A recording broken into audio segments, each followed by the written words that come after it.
Zaħwa Maltin u għawċin madwar Malta u għawdex u madwar xi pajjiżi oħra madwar id-dinja u għed issegwu dan il-messaġġ. Illum ħanitkellem fuq il-ġenna. Ġimgħa ilu tkellimna fuq l-infern u nispera li il-messaġġ għenkom biex ukoll tarblu qalbkom u taraw kemm sabiħa l-ġenna u ma titilfuhiex.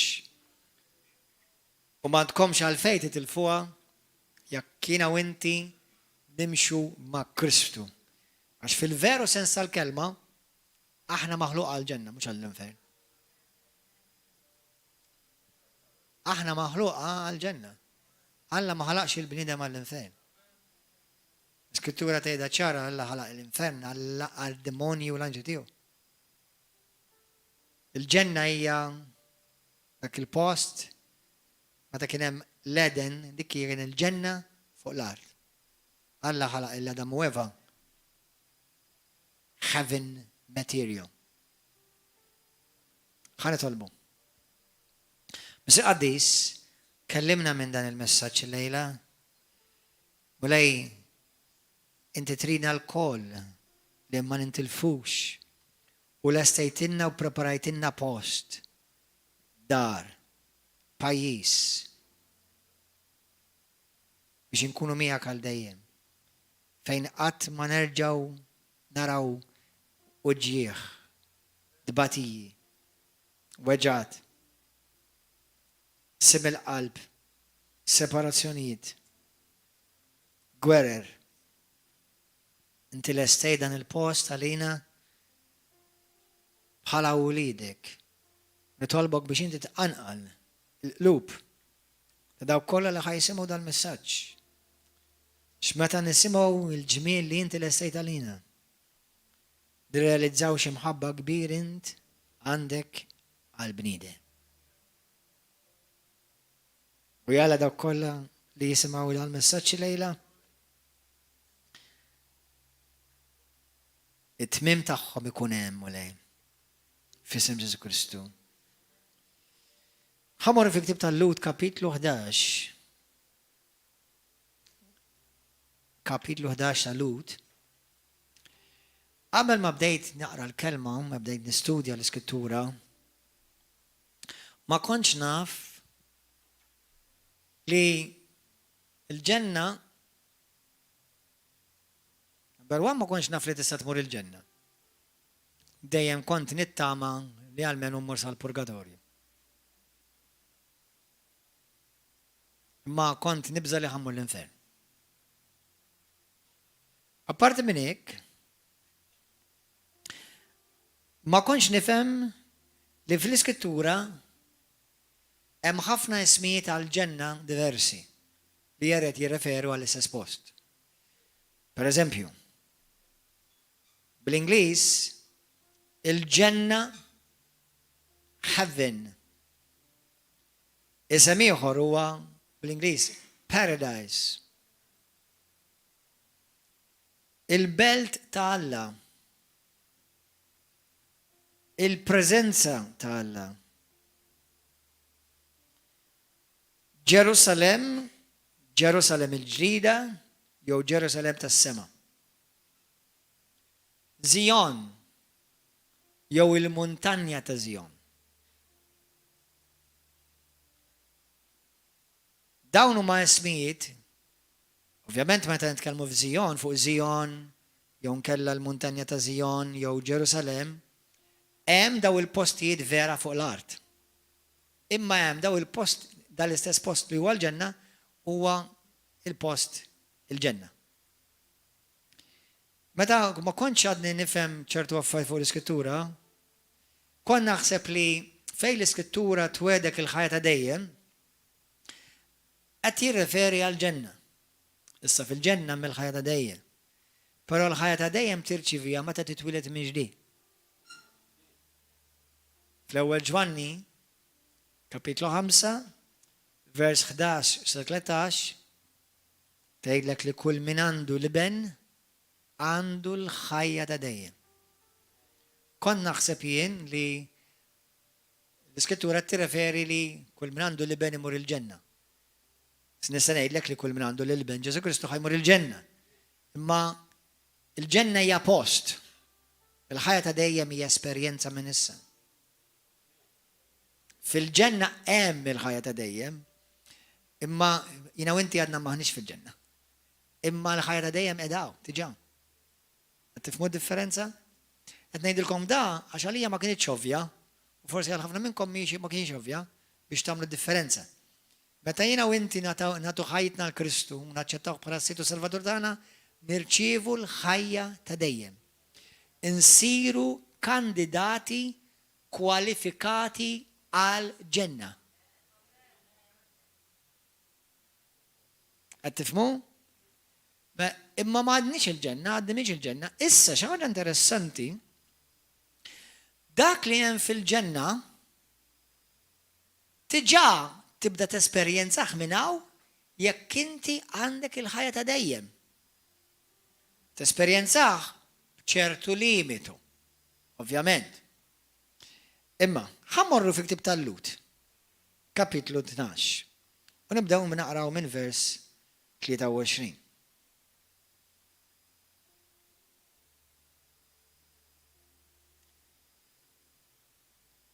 Ħanaqraw nibdew minn vers 22, naħseb minn hemm jibda l-ħsieb, iva. Intom ersaqtu lejn il-muntanja ta' Sion. Issa, fid-dinja vera hemm muntanja ta' Sion, f'kienet u għada Izrael. Imma daw mhux qed jitkellem għall-muntanja ta' Sion ta' din l-art, qed jitkellem għall-muntanja ta' Sion ta' sema. Il-muntanja, ġifieri, waħda mill-ismijiet li huwa mogħti għall-ġenna huwa the Mount of Zion, il-muntanja ta' Sion. U lejn il-belt ta' Alla, lejn il-belt ta' Alla l-ħaj, mela din il-muntanja hemm belt li hi Ġerusalem tas-sema. Hemm Ġerusalem tal-art u hemm Ġerusalem tas-sema. Fl-iskrittura fi Ktieb ta' Mattew kapitlu 28, vers 49 u 50, tgħidlek li meta Ġesu rxoxta, meta Ġesu miet, l-ewwel jekk tgħidlek, meta Ġesu miet, tgħidlek infetħu l-qobra u minna ħarġu l-qaddisin u daħlu fil-belt ta' Ġerusalem. Issa, daħlu fin-naturali, number one hemmhekk ġim sallab Ġesu, però wkoll daħlu fin-spiritwali. Fil-Ħibru hemm il-kelma Jerusalem en Jerusalim. Fil-Ktieb tas-Salmi jitkellem fuq il-Jerusalim li tfisser Ġerusalem plural. Hemm il-Ġerusalem tal-art u hemm il-Ġerusalem tas-sema. Għal dawk li intom tiftakru meta jien tkellimt għamilt xi tliet messaġġi jew erba' fuq l-intimità u fuq il-post il-qaddis u kif il-post il-qaddis huwa u Salm 91 wieħed design Mosè li kiteb Salmi wieħed design qed jiddiskrivi l-post il-qaddis li min jgħix fil-post il-qaddis. Mosè għex fil-post il-qaddis. Mosè Alla urih il-ġenna. U dak li urih fil-ġenna Alla qallu rridek tagħmel kopja fuq l-art. Mosè ra Ġerusalem tal-ġenna. Mosè ra l-muntanja tal-Alla. Mosè ra it-tempju tal-Alla. U ra kif huwa mqassam il-ġenna u għamel pjanta u għamel eżatt il-kopja tagħha eżatt fuq l-art. Mela jiena u inti ħajkonna ħiel kif tidher il-ġenna, mhux ma nafu xejn. Amen? Mela, aħna intom ersaqtu lejn il-muntanja ta' Sion, lejn il-belt ta' Alla l-ħaj, li Ġerusalem tas-sema, ersaqtu lejn li sema wassa. Eluf ta' anġli f'ġema ferriħa, hemmhekk hemm eluf ta' anġli. Anka fuq l-art hawn l-anġli. Lejn il-ġemma ta' uliet ewlenin li jisimhom u miktub fis-sema. Tiftakru fil-ktib ta' Luqa, kapitlu 10, vers 20. Ġesu meta irritornaw l-apostli meta bagħthom keċċu x-xaten minn vers kapitlu 10 vers 22, mbagħad vers 17 jgħidlek ġew lura id-disċipli qalulu mulej. Qalulu x-xaten ukoll joqogħdu għalina minħabba f'ismek. U l-Bibja tgħidlek dak il-ħin Ġesu feraħ u ma ferħu u ċessaw u qalhom mhux għalhekk għandkom tifirħu, imma għal di għandkom tifirħu. Li jisimkom huwa miktub fil-ktib tas-sema, jew fil-ktib tal-ħajja, jew xi drabi jsejħ il-ktib tal-ħaruf tal-Alla. Għal dawk kollha li huma mwilda minn ġdid, id-destinazzjoni tiegħek hija l-ġenna. Għal dawk kollha li intom salvati ta' Ġesu Kristu, id-destinazzjoni tiegħek hija l-ġenna. Darba jiena kont insefer ħafna qabel, u darba tlajt fuq aeroplan, u għartli, what's your final destination, please? Għattila, heaven. Għartli, what?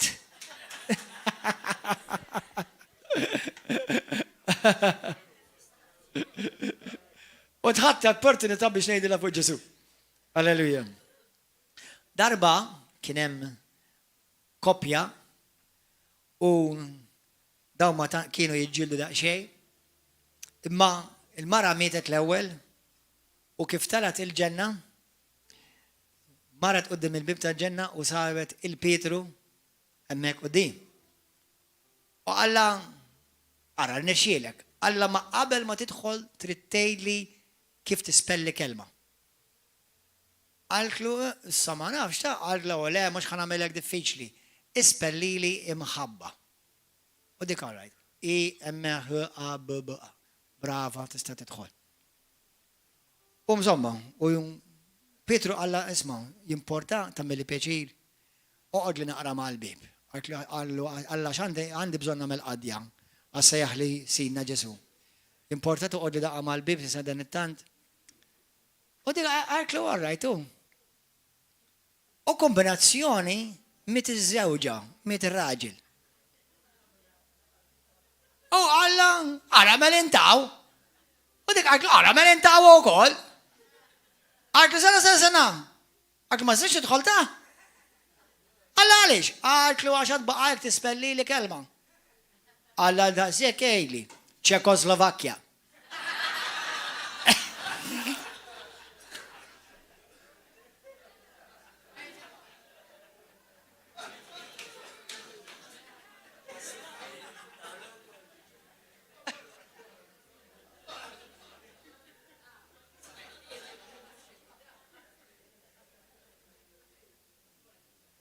Alleluja, me tkunu żgur li tafu kif tispellu Ċekoslovakkja. Amen, anyway, dik hija ċajta ovvjament għax Petru mhux veru qed fil-ġinn il-bib tal-ġenna. Alleluja, isimgħu. Mela isimgħu. Alleluja. Mela aħna vers 23 ersaqna lejn il-ġema ta' uliet ewlenin li jisimhom u miktub fis-sema lejn Alla l-imħallef ta' kulħadd. Lejn l-erwieħ ta' nies tajba u perfetti. Għal min huma daw? Min huma daw in-nies tajba u perfetti? Għal daw kollha li huma mwilda mill-ġdid. Meta int twilit mill-ġdid, l-ispirtu tiegħek sar ġdid perfett. Għalhekk fit-Testament il-ġdid, fl-ittri ta' Pawlu, imkien mal-Kristjan u indirizzat bħala midneb. L-unika darba li Pawlu qal jien l-ar midneb fil-kuntest li jien mingħajr Ġesu l-ar midneb. Għax għandek midinbin tajbin u midinbin ħżiena, imma tnejn mitlufin, bħalma fid-dinja inti konta, kien hawn nies li tajt dak vera ħażin orrul midneb. Mbagħad taraw raġel dak tajjeb, ma xorta midneb. Allura mingħajr Kristu ngħid xorta mitlu fejn. Mal-kumplament imkien mal-Kristjan jista' jaħmidneb iktar għax issa l-Kristjan aħna kulħadd jgħidha wara jiena spiritu għandi ruħ u ngħix ġisem. Jekk inti mwieled mill-ġdid, l-ispirtu tiegħek huwa perfett. Bla dnub, bla teba, bla ħażen. Dak hemm 20 messaġġ fuq il-YouTube għal min ma raħħomx morru arawhom. Fuq il-YouTube hemm 20 messaġġ fuq jiena spiritu għandek ruħ tgħix ġisem. Amen? Amen. Halleluja. Mela daw l-ispirti, l-ispiritu da dak kollha li huwa mwieled mill-ġdid saru perfetti. Ersaqna lejn Ġesu il-medjatur tal-patt il-ġdid. U lejn id-demm imraxxax tiegħu li jitkellem b'mod aqwa minn dak ta' Abel. Id-demm ta' Ġesu sallum il-ġurnata għadu jgħajjat għalik u għalik u għalija ħniena. Fil-ktib tal-Lut, kapitlu 4, xtajdlek, vers 16, eja nersqu lejn it-tron tal-grazzja. B'qalbna qawwija biex aħna nsibu ħniena fil-bżonnijiet tagħna, fil-żmien ta' bżonn. Amen? Issa ngħidilkom xi ħaġa. Illum jalla taqbdu revelazzjoni kemm importanti li titlob. U kemm importanti li jkollok relazzjoni intima mal-mulej. L-unika nies li għandhom aċċess għat-tron talla fid-dinja huma intom.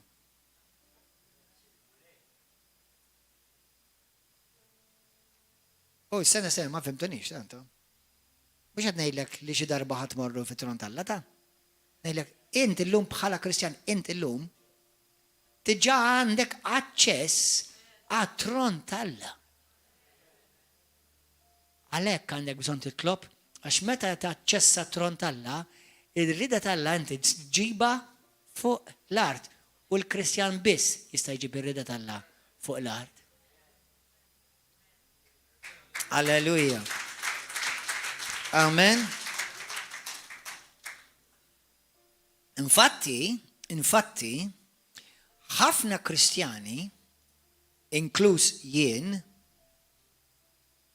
ikollhom, mhux qed ngħidlek li jkolli kuljum, mhux għax ħanejdlu l-età kieku jagħti li kuljum il-mulej, imma darbtej f'ħajti kelli esperjenzi soprannaturali. Number one darba tant ħassejtni kont f'intimità mal-mulej u bżajt li ħammut. Bżajt li ħammut għaf għaliex jiġri tant kont ħassejtni qrib li ħassejtni li jekk I will let go, spiritu tiegħi jaħrab. Ma nafx hekk hawn xi minnkom kellkom dik l-esperjenza? That's right.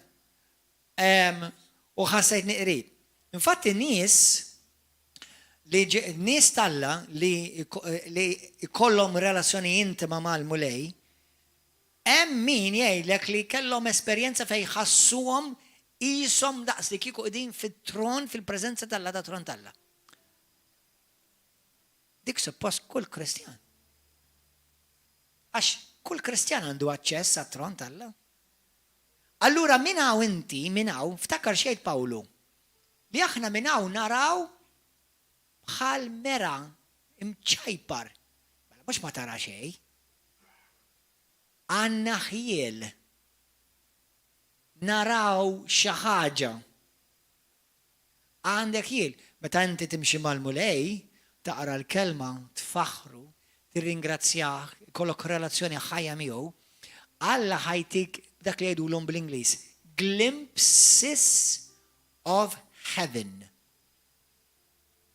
Issa, għaw min letteralment ra l-ġenna. Jiena nemmen li għaw nies vera li raw il-ġenna. Issa meta ngħidu raw il-ġenna, ara jekk jiena mort l-Amerika, jiena jekk ngħidulkom rajt l-Amerika, intom ma toħdunix li fil-veru sens għal-kelma kull rokna, kull kantuniera dirina rajt l-Amerika, rajt? Ma meta għex l-Amerika, rajt ħafna mill-Amerika, pero nista' ngħidilkom hemm ħafna iktar li ma rajtx. Il-ġenna hemm nies li raw il-ġenna. Jew partijiet tal-ġenna, jew kellhom esperjenza fejn raw biċċiet mill-ġenna, fejn anka kellhom inkontru malla fil-post ġeografiku sopranaturali f'realm spirituali tissejjaħ ġenna. Iva, jeżistu. U dan, believe it or not, huwa ħafna iktar komuni mill ħafna jirrealizzaw.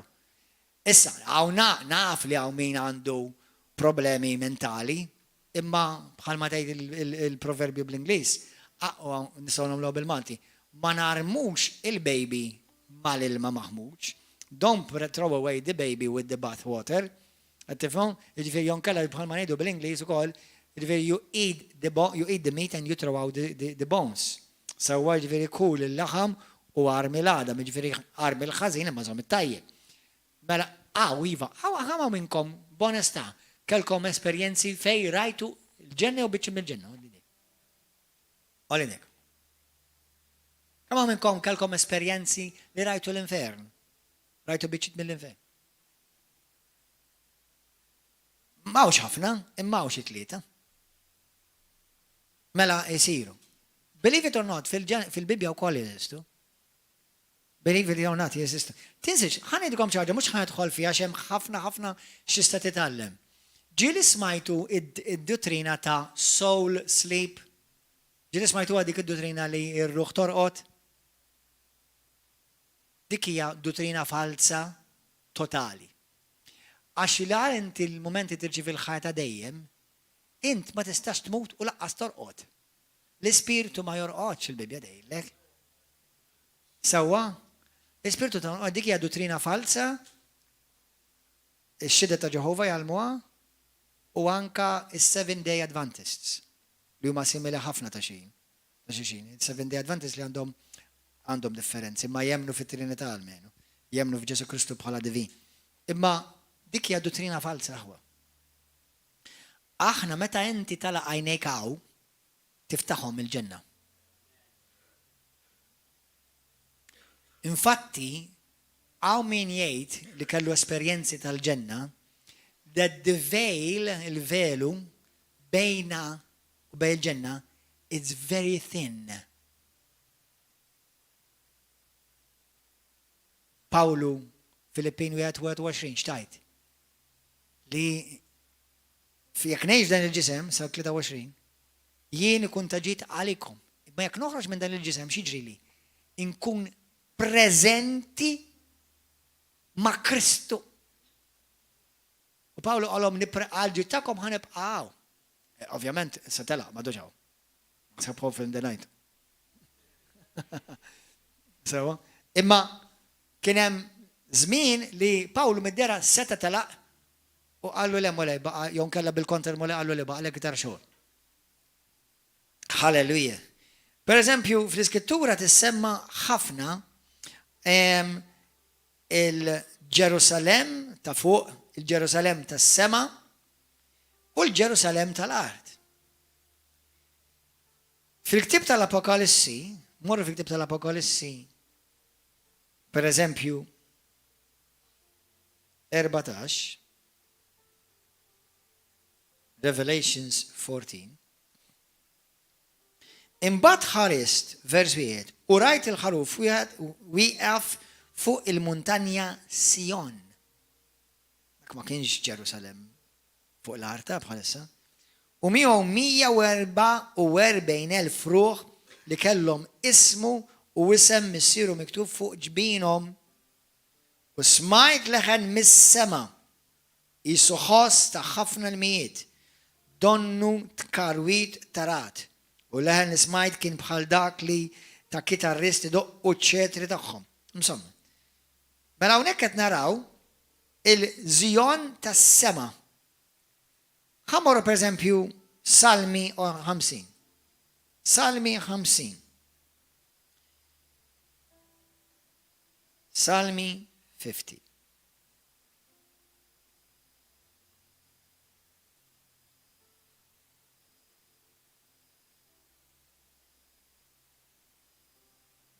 Bl-Ingliż tgħidlek the mighty one God, the Lord, has spoken and called the earth from the rising of the sun to its going down. Out of Zion, verse 9. Min ġo Zion, the perfection of beauty, il-perfezzjoni tal-ġmil, God will shine, Alla jiddi. Dik qed titkellem ħafna mid-drabi meta nsa naraw Zion jista' jkun a double meaning. Jifieri se tirreferi għal Zion tas-sema fl-istess ħin għal Zion tal-ard. Aħna ċittadini tas-sema, però aħna wkoll ċittadini ta' din l-ard. Sewwa jew nkella ċittadini tas-sema li ngħixu fuq din l-ard. Meta aħna inqimu lil mulej, l-Iskrittura tgħidlek li aħna nqimu lil Alla fl-ispirtu u fil-verità. Iktar ma int timxi fl-ispirtu, mhux timxi baħnanta, ġifier silseli, u tagħmelux meta ċiċċati, timxi mal-mulej. Tħalli l-ispirtu tal-Alla jaħdem fik. Timxi il-frott tal-ispirtu jikber fik. Iktar ma timxi fl-ispirtu u fl-kelma tal-Alla, iktar tesperjenza r-realtà tal-ġenna minn hawn. Infatti, jiena nemmen u ħafna nemmen naħseb ħafna minnkom ukoll li dik kienet ix-xewqa tal-mulej. Ġesu għax fuq din l-art, daqs li kieku jaf sema qed topera fuq din l-art. Hemm il-limitazzjonijiet tal-ġisem, imma meta miet urxoxta il-limitazzjonijiet tal-ogolla. Sewwa għax qam b'ġisem glorjus. Issa aħna ftit ilu jien qedtilkom tiftakru meta qedtilkom li aħna ġejna kreati għal post il-qaddis, jiena u inti ġejna kreati għal ġenna. Għalhekk inti l-mistrieħ tiegħek huwa komplut meta tasal hemm. Għax għal hemm, inti kont l-iskop tiegħek għal hemm. Għalhekk qed ngħidlek timmissjajiex. Timmissjax il-ġenna. Meta aħna twilidna mill-ġdid, Ġwanni 3 minn vers 3-8, Ġesu jgħidlek jekk inti ma titwilidx mill-ġdid, ma tistax tara, u mbagħad jgħid ma tistax tidħol fis-saltna ta' smewiet. Hemm is-saltna tal-Alla fuq l-art u hemm is-saltna tal-Alla fis-smewiet. Sewwa, meta jiena u inti twilidna mill-ġdid, il-Bibja tgħidlek letteralment tfisser dik li aħna twelidna mill-ġdid mis-smewiet. Infatti għandek ktieb jiena jismu twelid mis-smewiet. Jekk ma qrajtuhx, aqraw. Jew nkella bl-Ingliż born from above, jew nkella bit-Taljan nato dall-alto ġandi bil-tliet lingwi. Nato dall-alto.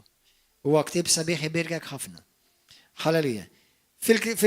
Fil-istorja ta' Lazzru u l-bniedemani tiftakru qrajnija ġimgħa ilu, mhux ħanaqrawha kollha.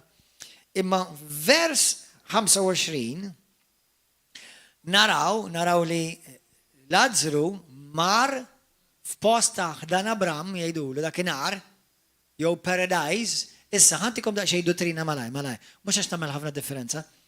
Qabel ma Ġesu ġie kien hemm post ta' tgawdija jgħidulu ħdan Abram. Dak il-post m'għadux jeżisti. Dak il-post issa ġie mittieħed, ġie mtella, ġifieri paradise now is part of heavenly realm, il-realm tal-ġenna. Sewwa, ma tagħmilniex differenza li wilek għax issa once li tmut f'dan il-ġisem, m'intax ħadd tmur dan Abraham, paradise u heaven, li ħadd tmur heaven. Alleluja. Imma dak il-post ukoll, il-Bibja tgħidlek hemmhekk Abram kien f'post ta' tgawdija. Kien f'post ta' fejn kienet tiġi infarraġ. Kienet tiġi dabata, aċċetta l-Kristu, ma emmen il-kelma tal-Alla u emmen il-profet jaxalek salva. By the way, ma salvax għax kien f'qirta, neħħuha mill-pedamenti ta' moħħkom. U laqqas ma' Abram kien il-ġenna għax kien f'qir, għax il-Abram kien imfawwar bir-rikkezzi ta' din id-dinja.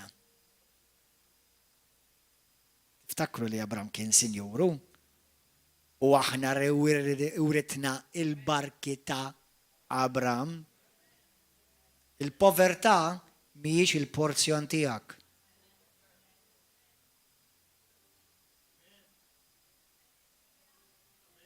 Amen? Li tgħaddi minn żmien fejn forsi inti tkun naqra mafus kulħadd. But that's not your portion. Aħna għandna l-barkit ta' Abram, mura għax kellu Abram. Imma dak messaġġ ieħor. Għandi messaġġ infatti dak qiegħed fuq YouTube ukoll. Mura ura. Anyway, aħna għandna l-barkit sew spiritwali u sew materjali. Amen? Anyway, grazzi mule. Ovvjament, u kull ħaġa li għandna għal glorja tiegħu u għall iskop tiegħu. Amen? Grazzi mule. Jina u inti l-ispirtu tagħna jidħol il-ġenna għax issa l-ispirtu tagħna l-ewwel Korintin 6:17, waħda mill-iktar skritturi favoriti tiegħi. Kull min huwa maqut ma' Kristu huwa spirtu wieħed miegħu. Tieni Korintin 5:17. Kull min huwa ma' Kristu huwa kreazzjoni ġdida. L-ewwel Korintin 3:6-17. Ma tafux li intom issa it-tempju tal-Ispirtu Santu. Amen. Mela issa intom ġodda. L-Ispirtu tiegħek huwa perfett. Amen. Romani kapitlu 8 vers 10, skrittura men sabiħa, tajdlek li għal-kem aħna nejxu b'dan il-ġisem li huwa il-ġisem ta' dnub. Imma l-Ispirtu tagħna huwa ħaj minħabba li huwa perfett. Għax huwa mamur righteous bl-Ingliż. Mamur ġust bid-dem ta' Kristu. Alleluja. Fit-tieni Korintin kapitlu 12, morru hemm. Tieni Korintin, kapitlu 12. Alleluja.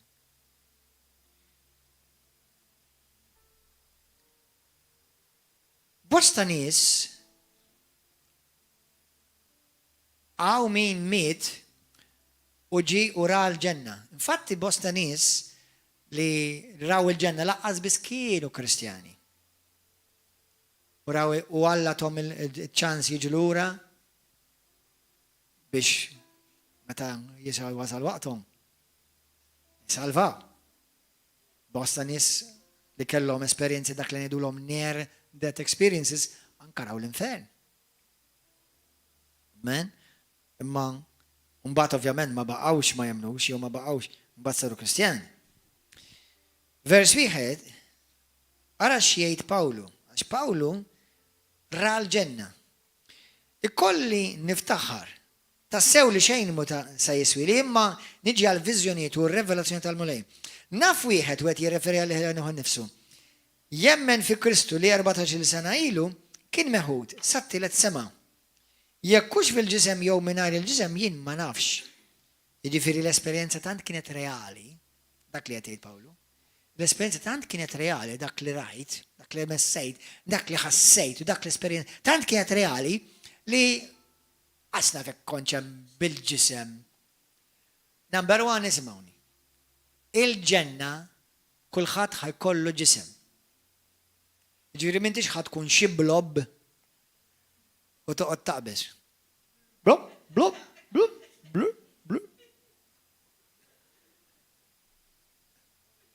U fil-ġenna meta narakom u meta taraw li jien ħadej li għaw ġisem. Għax ħaj konna ġisem glorious.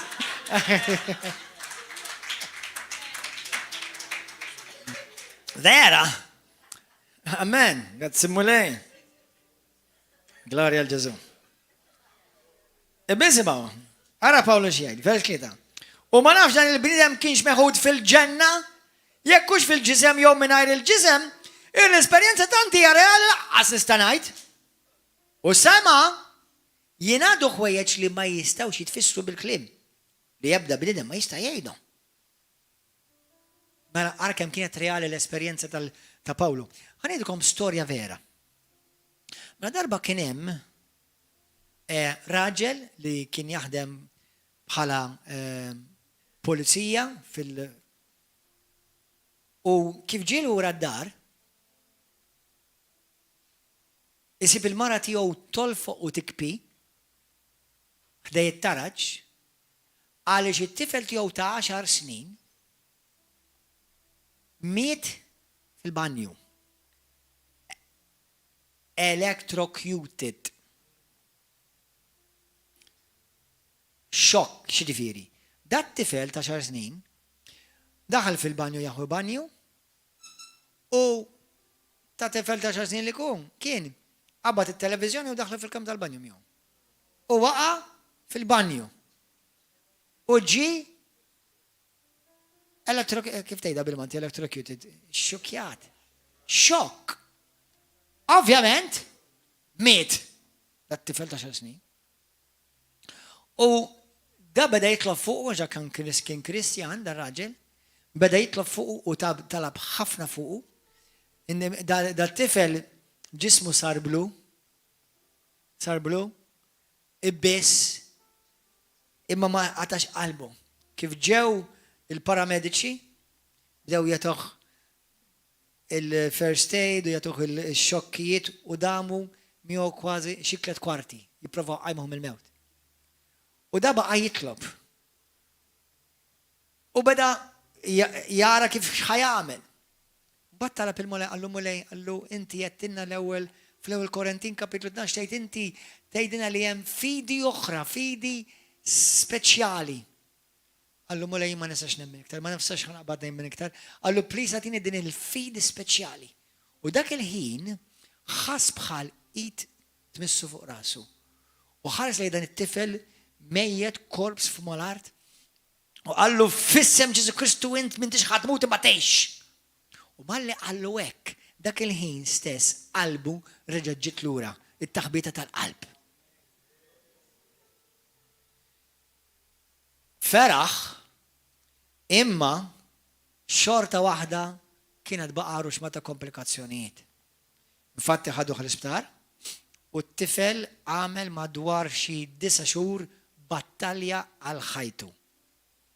U t-tobba għalulu da jekk jgħix l-IQ tiegħu tkun kważi 0. Kaboċċa. Għax letteralment fix-xokk partijiet ta' ġismu minn ġewwa dabu.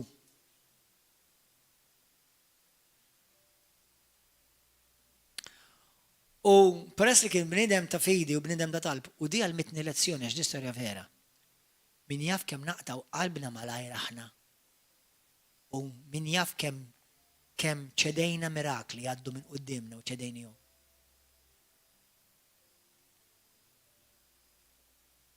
U baqgħu jitolbu u jiddikjaraw. U ma ħalla lil ħadd isimgħu ġikki. Ma ħalla l ħadd jiġi ħdej it-tifel jitħassru jew jgħid lill-missieru issa drajek ta' issa m'hemmx tagħmel issa xejn, ma ħalla l-ħadd jiġi ħdej jibnu jgħidlu xi tip ta' daw il-kliem. Imma biss jiddikjara ħajja fejqan, reżoluzzjoni, awmin u totalment restawrazzjoni fuq dan it-tifel ta' 10 snin. Wara żmien dat tifel ħareġ għax kien dawk ix-xhur kollha f'koma ħareġ mill-koma tiegħu. U il-fejqan tiegħu tant kien mirakolus li kif ġie lura mill-koma li suppost kien baqa' mixwi u kaboċċa li l-papa tiegħu għarfu mal-ewwel. Għallu n-numru tat-telefon u dak kollu li saqsew kien jafu eżatt. Da tifel xi 3 jiem wara mar id-dar, ovvjament, miraklu, kulħadd jifraħ. Missier għallu ibni, għallu jisetna qed nara isodija madwar wiċċek. X'ġara? Tista' tgħidli x'għandek? Għallu pa, nixtieq ngħidlek, għallu meta jiena kont mejjed jiena mort il-ġenna. Għallu xi ħaġa tal-ħaġa paġġara. Għallu kif waqgħet television ġol banju ġi anġlu kbir u ġibidni f'ħakkatajn minn ġo ġismi. Ġibidni bħala vacuum qawwija u minn ġo ġismi ġibidni. Għalli u tant vjaġġajna bi speed qawwi ta' light, speed of light, għallu f'daqqa waħda il-lendjajna fuq din it-triq. Għallu pa, għallu it-triq mux isa deb, għallu t-triq li d-lajnjajna fuq hija deb, letterali, mimlija kollha magħmula mid-deb. Għal, u kif wasalt hemm, għal nintaqa' marru xmata nies tal-familja tagħna. Għallu kien hemm mitsija, kuġini, laqqas biss nafhom u beda jsemmilu simhom. Laqqas qatt ma ntaqa' magħhom. Ġew għandi jilqawh. Għallu pama, għallu anka n-nejber dik li midet f'tilu kienet hemm u ġiet tilqani. Kienet għadha kemm tat il-ħajjita lil Kristu tliet ġimgħat qabel. Anka dik il-nejber mali jintitlab magħha u kol ġiet tilqani. Għallu mbagħad daqqa waħda daw kollha li ġew jilqawni jifirħu bija għal kulħadd ixxafilja lura għallu u ġi Ġesu. Għallu kif ġi Ġesu? Għallu ejja ħanorik il-belt li jiena ppreparajt għalik. Ejja ħanorik il-belt qaddisa. Għallu pa. Għallu sfinna, għallu daqqa iflowt jajna, daqqa mxejna, daqqa mona post eg fħakkatajn konna hemm. Għallu il-kuluri tal-ġenna l-qasem, għasisa nispiegaħom l-għallu hemm kuluri għasanna bħalhom f'Malta, fid-dinja. Għallu pa il-fjuri, kif bdejt nilfes fuq il-fjuri, bdejt naħseb li ħanoqtolhom kif jirfas fuq il-fjuri jitberqu u jkantaw jifaħru l-Alla l-fjuri. Kif jaddi Ġesu kulħadd jadura lil Ġesu. Il-fjuri jmilu qudiem Ġesu. Is-siġar jmilu qudiem Ġesu. Għallu pa. Għallu mbagħad Ġesu għalli qabad qisu portiera. Għalli urini lilek titlob. U għallu ibni ħajkolli nibatek lura għax il-papa qed jitlob għalik. U peress li għandu awtorità f'ismi, ħajkolli nibatek. Għallu ma Ġesu ma nixtieqx immur jiena qed piġiraw. Għallu ma nistax inħallik issa l-papa qed jitlob għalik. Għallu mur, għallu ħatwettaq il-pjan li jiena għandi għalik. U dat tifel ġie lura, iggradwa mill-iskola, iggradwa mill-università u llum huwa full-time evangelist idur mad-dinja evangelizza. Halleluja.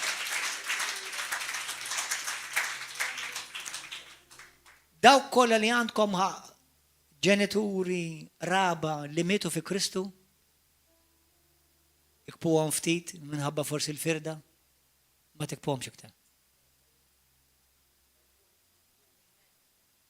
Idin f'post li qed jistennewkom. Qed jistennewkom. U kif tidħol il-ġenna l-ewwel ma tintaqwa magħhom. Huma jiġu jilqgħu. Dawk li jintkom għandkom trabi tliftuhom jew miscarriage, anke jekk għamilt abortion u mbagħad indimt, dak il-baby qed jistennik il-ġenna. Xi ħaġa interessanti dat-tifel qal, għal meta komort il-ġenna, għal ma kontx tifel. Għal kont ta' madwar 30 sena. Il-ġenna, infatti per eżempju Colton, ġilis ma jgħu dik l-istorja ta' Colton ta' Heaven is for real, għal meta għal ġi kien hemm raġel u għal li jiena d-nannu tiegħek. U meta ġi lura fid-dinja, il-papa għallu nannu. U beda juriħ ritratti. Għallu le, dak mux ta' għallu, żgur, għallu le. Għallu daqs kemm kien iktar żgħir. U għoriħ ritratti ta' missieru, ta' nannu tiegħu jiġi, ta' meta kien madwar, għallu iwa daku. Colton, l-loħtu laqqas kan jaf li kellu. Għax ommu, daqqa waħda kienet jgħidilha lill-ommu f'waħda minn dil-ġranet, Alla jien għandi oħtux. Alla ma iħin kollu tannaqni u bdejt inħoss niskomdu x'mhux imdorren għandna. Għalklu kif taf li kellek oħtok? Għalkli li mietet fil-ġuf tiegħek. Qed tistennik, mami. Aħwa ir-realtà tal-ġenna iktar minn reali milli nistgħu naħsbu. Il-ġenna hija reali aħwa. L-infernu huwa reali. Fil-ġenna, ġenna huwa post vera aħwa. Hemm nies vera. X'ta' spiss isaqsuni pastor, hemm annimali fil-ġenna? Jekk inti annimal hawnhekk ħad tkun hemm annimal hemm.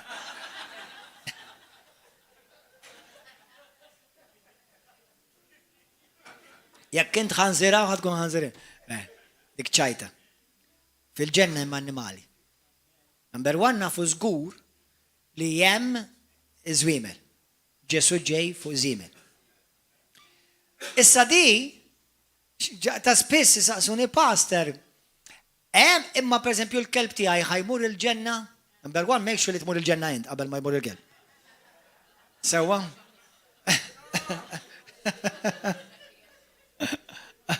Imma issa peress li l-iskrittura ma titkellem xejn fuq din, jiena nemmen li hemm l-annimali kollha fuq il-ġenna. Sewwa imma il-pets tiegħi, iż-żrinġ, il-kalamajonte, il-pappagal, dak kemm ikun il-ġenna. Jien ngħidlek iva. Imma m'għandix skrittura x'ngħidlek, però ħantik skrittura xi waħda. Meta Ġesu miet fuq is-salib, ma rrikonċiljax biss lilek u lili mal-missier, irrikonċilja l-kreazzjoni kollha. Halleluja. Allura iva, issa il-ġenna jekk għandek kelb minn hawn trattaħ tajjeb għax ifakkarulek tkun hemm fuq.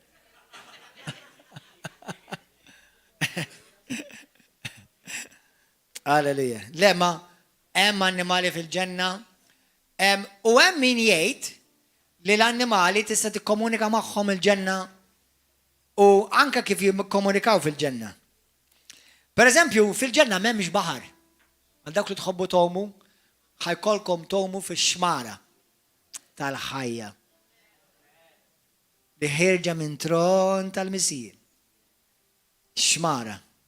By the way, il-fellowship tagħna ħadnieh jismu xmara ta' mħabba minn dik iskrittura. Miktib ta' Ezekiel. Min hemm ġibta dik il-kelma River of Love. Għax God is love and from under him there's a river. Halleluja. Min hemm ġibni għal-kelma River of Love. Halleluja. Fil-ġenna m'hemm xejn mejjed, xi tfisser? M'hemmx inanimate object, xi tfisser? It-tapit, per eżempju, dan mejjed. Il-kameras, il-ħajt, il-ġebla għaw, mejjed. Hemm xejn mejjed, hemm kollox ħaj. Il-ġebel ukoll ħaj. M'hemm xejn mejjed hemm. Infatti, il-ġebel, il-art, il-bini, infatti nies jgħidu li kellhom esperjenzi li jmorru l-ġenna li jaraw il-binijiet. By the way, inti ħajkollok binja id-dar tiegħek, Alla tippreparalek darek. Ġesu jgħidha jiena ħammur ħanippreparalkom post. Dik il-kelma tfisser mansions jew djar, jew kellha tfisser ukoll realms. Imma u ħajamililek skont il-gosti tiegħek. Bis-serjetà. Issa riċenti jiena nħobb ħafna il-gold u l-blu flimkien. Nħobb ukoll il-vjola. Xi ħadd kellu vera xi ħadd kellu viżjoni għalt li pastor kelli viżjoni u l-mulej urini parti mid-dar tiegħek. Issa l-oħt ma nafx ikox hawnhekk Tanja qiegħda. Għalli il-viżjoni ta' xrajt il-mulej Alla dan qed nipprepara ħalibni. Għalt li rajt l-amara bil-gold u bil-blu. Tila, dak huma l-gosti tiegħi. Halleluja. Alla jaf x'inhu l-gosti tiegħek. Glorja l-mulej. U m'hemm xejn ċib fil-ġenna ta' għax qed jaħdimulek Ġesu nnifsu. Isimgħuni aħwa, Ġesu qed jibnilek darek. Mhux biċ-ċajta. Letteralment Ġesu qed jaħdim lili u lilek darek. Id-dar tiegħek Ġesu għadu jibni d-djar sal-lum ta'.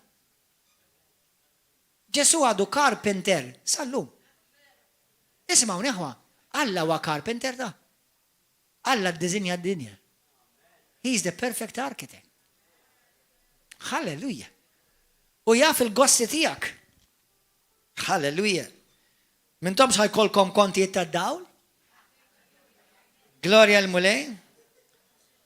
Hemmhekk il-feelings, il-ferħ kbir kontinwu. Praise and worship team, come. Il-ferħ kbir. Glorja l-mulej. Hemmhekk ħajkonna ġisem glorious. Xi minkom qed tgħidu mela xejn nagħmel il-ġim, ħajkolli wieħed glorious hemm. Mela ejja niffungaw niklu kollox issa. Jekk inti ma tixtieq tmur il-ġenna malajr, xorta qogħod allura.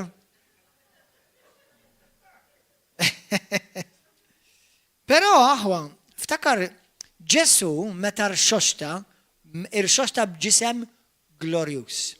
Issa ġismu xi ħaġa interessanti fil-ġenna ħanieklu. Ħanieklu ta' fil-ġenna ħanieklu. Infatti tgħidli kif ħaniklu għak ħankun spiritu. Isimgħuni aħwa, jiena din nifhimha sa ċertu punt. Spiritu ma jfissirx ma jeżistix, ta' jew biss trasparenti. Spiritu jfisser li jiena għal dak ir-realm għajnejja ma jarawx, imma huwa realm reali daqs dar realm naturali, anzi iktar. Għax ir-realm naturali ħareġ mir-realm spiritwali. Dak li jidher ħareġ minn dak li ma jidirx. Mhux ma jeżistix, ma jidirx. Jidher jekk Alla jiftaħlek għajnejk għalih. Għaliex inti taħseb ikun hawn nies li letteralment jaraw l-anġli, ma ħadd ieħor ma jarawhomx. L-anġli minnu, fejn huma darhom, l-indirizz tagħhom fejn hu? Il-ġenna. Sewwa. Mela, jekk inti tara, inti tkun tara għajnejk kif jinfetħulek għalla fett tar-realm ta' soprannatura tara l-ġenna. Tista' tara l-ġenna. Alla jista' jorilek il-ġenna. Jista' għamel li jrid għax għandu kull dritt. Sewwa, issa ovvjament tipprova x'tagħmel lilek innifsek tara l-ġenna li ma mhux tispiċċa tiġġennen u tispiċċa tmur xi tip ta' ġenna u mhux ġenna xejn. Meta jiena u inti salvajna tajna ħajtna Kristu, ġejna salvati, l-ispirtu tagħna ġie instantanjament magħmul perfett, bla teba li jakkopa u jidħol u jaċċessa l-ġenna. Halleluja. Fl-ewwel Ġwanni kapitlu 4 vers 17, tgħidlek bħalma hu hekk aħna f'din id-dinja. Jiena u inti letteralment, pereżempju hemm skrittura ħa narawha di, morru waraw, morru l-ewwel Ġwanni. 3. L-ewwel Ġwanni 3. Qed jgħidu peċi. Vera sabiħ, il-messaġġ vera fuq il-ġenna vera sabiħ. Grazzi mulej. L-ewwel Ġwanni 3, ħanaqrakom minn vers 1 u 2. Araw bliema mħabba, bliema għoża ħabbna l-missier. Nistgħu nissejħu li Alla.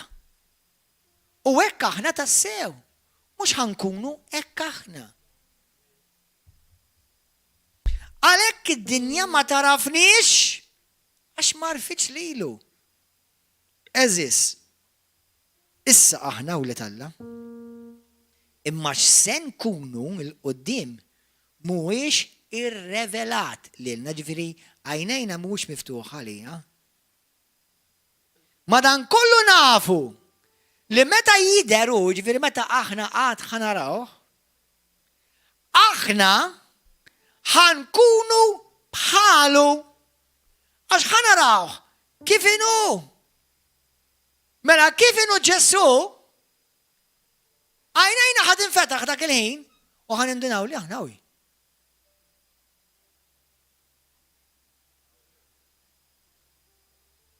Ġesu għandu idej bħali.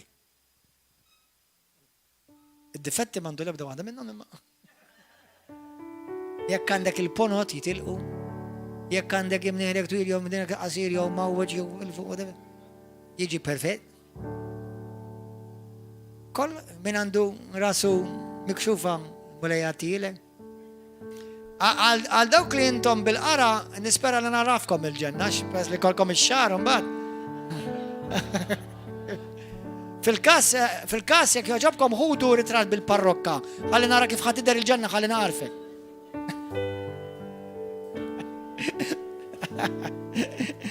Alleluja. Imma aħwa, hija reali, din hija reali. Il-ġenna hija reali. U jiena u inti xi darba ħamorru hemm. It's a real thing. Hija xi ħaġa reali. Halleluja. Glorja lilek mulej. Tiftakru meta Ġesu der lid-disċipli. Ġesu ma derx bħala xi alien, ma derx bħala xi blob fl-ajru, der bħala raġel normali. Fatti, meta għamel inwiet, tiftakru, Marta ħasbitu il-ġardinar. Għartlu, jekk joġbok, jekk jasra ħatt il-Ġesu minnaw, għajt li fej għettu. X'tan der reali, bnidem bħali u bħalek, li laqqasar fitu. Ovvjament, ftit momenti qabel dik kienet għadha kif radu kappoljat, ġifieri. Ġifieri meta l-Bibja tgħidlek li aħna ħajġi minuta fejn ħan indunaw illa Ġesu bħali. Perfett. Ma jina inti ħajkun hemm moment fej dal-ġisem ħajjieħu l-ġisem glorjus. Simulej. Ġesu għandu ġisem vera, flesh vera, jiekol vera, ħan ixorbu, ħadd mu ħajisker fil-ġenna ma kulħadd għax. Halleluja. Meta jiena u inti jekk Ġesu jiġi fi żmienna li hemm ċans kbir li ġej fi żmienna. Jiena u inti ħanorikom l-aħħar skrittura. Qed tieħdu pjaċir aħwa. Sena ftit tbaqa' l-iskrittura oħra wara l-ewwel Tessaloniki, naħseb m'intomx iddejqux il-lejla. Kapitlu 4, marru hemm. Vers 16 isimgħu. Dax ħajjiġri għalina li nkunu għadna hawnhekk u niġu maħtufa. Issa min jaħseb li aħna ħaniġu maħtufa qabel it-tribulazzjoni kbira, għaw min jagħmel li fin-nofs, jew wara, irrelevanti, l-importanti li ħaniġu maħtuf. Taqsamx knisja u laqqas ħbiberija fuq dik. Għax miex ara dak li jrid Ġesu ħajseħ, dak żgur. Vers 16. Għax il-mulej nifsu mal-kman tal-leħen tal-arkanġlu u tromba tal-Alla jinżel mis-sema u dawk li jkunu immietu fi Kristu jqumu l-ewwel. Imbagħad aħna li nkunu ħajjin ħankunu għadnaw ninħatfu magħhom fi sħab biex niltaqgħu mal-mulej fl-ajru. Hekk inkunu dejjem mal-mulej. Għamlu l-qalb, għamlu l-kuraġġ li xixim dan il-kliem. We have something glorious to look forward to. Morru fi ktib tal-Apokalissi. Ktib tal-Apokalissi, kapitlu 21.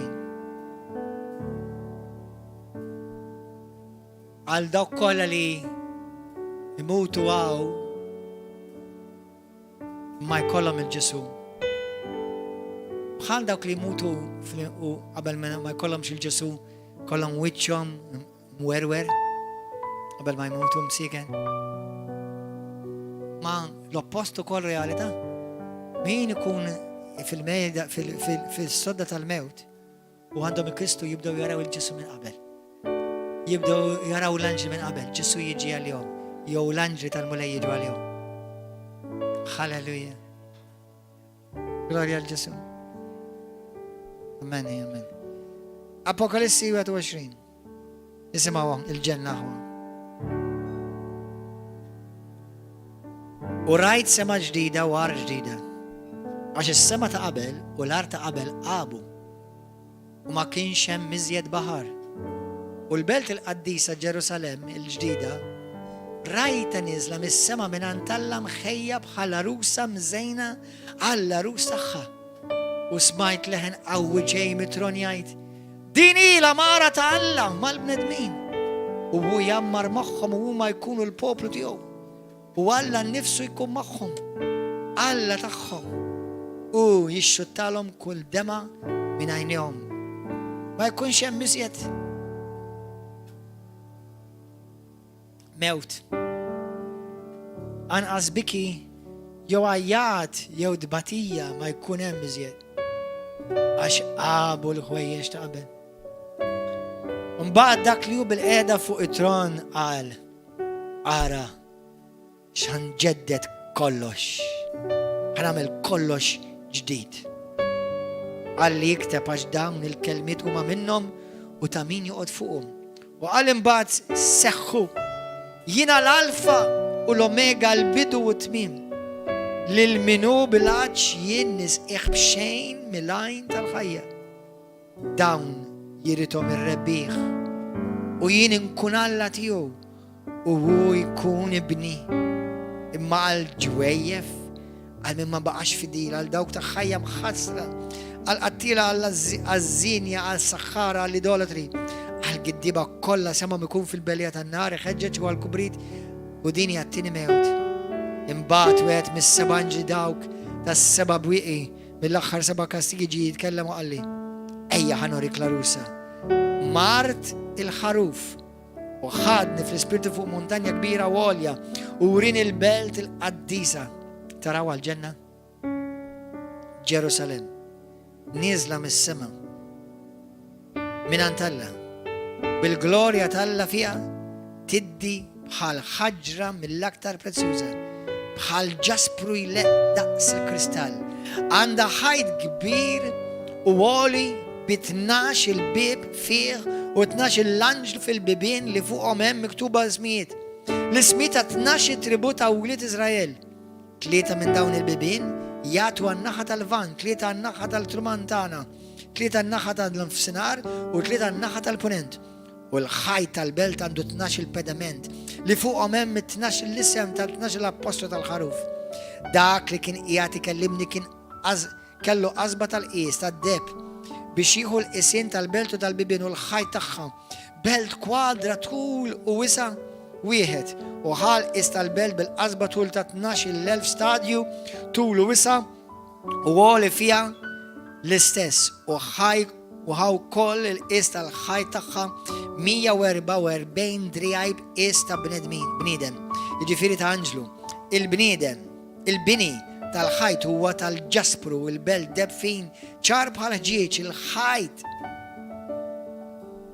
tal-belt għandu pedamenti monija kull xorta ta' ħaġar prezzjuż. L-ewwel pedament ġaspru, it-tieni saffir, it-tielet kalċedonju, ir-raba żmeralda.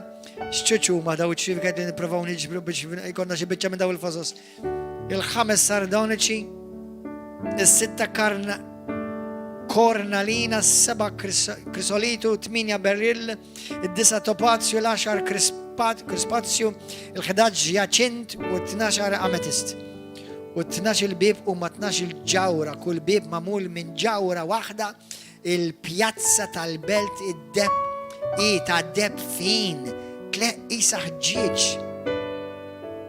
Ebda tempju ma rajt fiha għax il-mulej hu t-tempju tagħha. Alla li jista' kollox il-ħaruf u l-belt ma teħtieġ la xemx u lanqas qamar biex idawluha, għax biex idawluha għandha l-glorja tal-Alla u l-mużbiħ tagħha l-ħaruf. Il-ġnus jimxu bid-dawl tagħha u s-slaten tal-art iġibula l-glorja tagħhom. Halleluja. Grazzi Ġesu. Min ħajkun fil-ġenna? Daw kollha li huma salvati.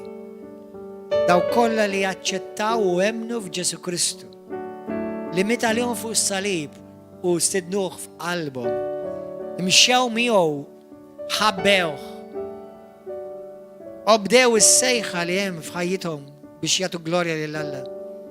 Dawk li twildu minn ġdid Dawk li jitaxqu biex jagħmlu rida tiegħu. Dawk li jisimhom ġie miktub fil-ktieb tal-ħajja. Dawk li issa m'għadhomx iktar ta' din id-dinja għalkemm jgħixu f'din id-dinja, immissa m'għadhomx ta' din id-dinja għax huma ċittadini tas-salma. F'dawk ħajkunu fil-ġenna. Jekk illum inti jetaw għal-ewwel darba u tgħidli pastor jien żgur jekk kien salvat, jekk ismi huwiex miktub fil-ktieb tal-ħajja, jekk kien inwieled minn ġdid, jekk nubieti mhux maħfura, min żgur please timmissjax il-ġenna. Don't miss heaven. Alla jridek tmur il-ġenna. Alla jridek li inti tkun miegħu għall-eternità. It-tgawdija li hemm hija tal-ġenna. Mingħajr Kristu, it-tbatija li hemm hija tal-twerwi. Għal daw kollha li tixtiequ tagħtu ħajjitkom il-Kristu għolidejkom, hawn xi ħadd jixtieq tagħti ħajt il-Ġesu llum għall-ewwel darba, grazzi mulej. Min iktar tixtieq tagħti ħajtek il-Kristu vera, vera. Li lesta timxi, Ġesu mhux biss jgħidlek kemm hemm fija mejja u imxi warajja, lesta timxi warajja, lesta timxi warajja, għolidejk. Alleluja. Daw kollha li għajt idejkom, intom li intom fuq YouTube, Facebook. Titlifx il-ġenna, timmissjax il-ġenna. Alla ħalqek għal-ġenna. Imma trid tażel il-Ġesu. Biex tidħol mill-bib, trid tażel il-Ġesu. Għal-Ġesu għal-bib tal-ġenna. Jekk inti tixtieq tagħmel din id-deċiżjoni llum f'ħajtek, daw kollha kulħadd iqum bil-wifqa. Għejd it-talba warajja. Illum inti ħassir ċittadin tal-ġenna. Jekk dit-talba tgħidha minn qalbek. Dit-talba minn qalbek warajja. Missi qadis. Grazzi ta' ibnik Ġesu. Grazzi tal-imħabba kbira li int biha ħabbejtni. Grazzi ta' din it-tgawdija u ġmiel tal-ġenna li int lestejt għalija. Kull ma tlabtni li nemmen fik u nimxi warajk. Ġesu, mingħajrek jiena mitluf, midneb, bla tama, imminti ġej din id-dinja, batejt għalija fuq is-salib biex permess tal-mewt u l-qawm tiegħek jien insalva. Ġesu, nemmen fik, inti li bental għal-ħaj, inti ħadd posti, batejt għal nubieti, ġarrejt il-mart kollu tiegħi fuqek u permess tal-ġrieħi tiegħek infejjaqtni. Nemmen li meta mitt ma t-tielet jum il-xustajt u l-lum int ħaj. Mulej, dan nemnu b'qalbi kollha. Aħfil id-nubieti, imlini bl-Ispiritu Santu u għejni bil-qawwa tiegħek biex ngħix għalik. Grazzi tal-li ħfirt li mulej. Marret insob f'qalbi kontra ħadd mhux wertit li nitlef il-ġenna għal xi ċuċċata. Inħalli li daw kollha li kellhom xi dejn miegħi, offense, nuqqas ta' maħfra, naħfrilhom. Min weġġani naħfrilhom u nitlob għalihom. Ħalli ankuma ma jitilfux il-ġenna.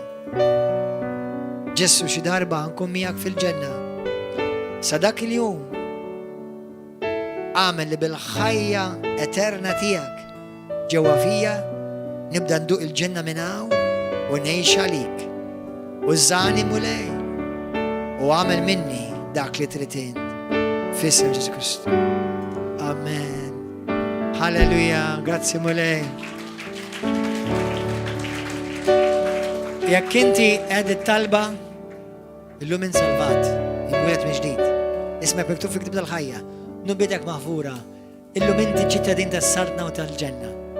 Issa kompli b'daqra l-Bibja, tkellem mal-mulej fit-talb u xxierek fil-fellowship hija qatra il-ġenna. Ibdejja naqgħod magħna hawnhekk kull nhar ta' erba' u nhar ta' sibt fis-7 ta' filgħaxija u l-ħadd fil-għodu fl-10. Pija, God bless you, narawkom nhar l-erba' li miss. Ciao ciao.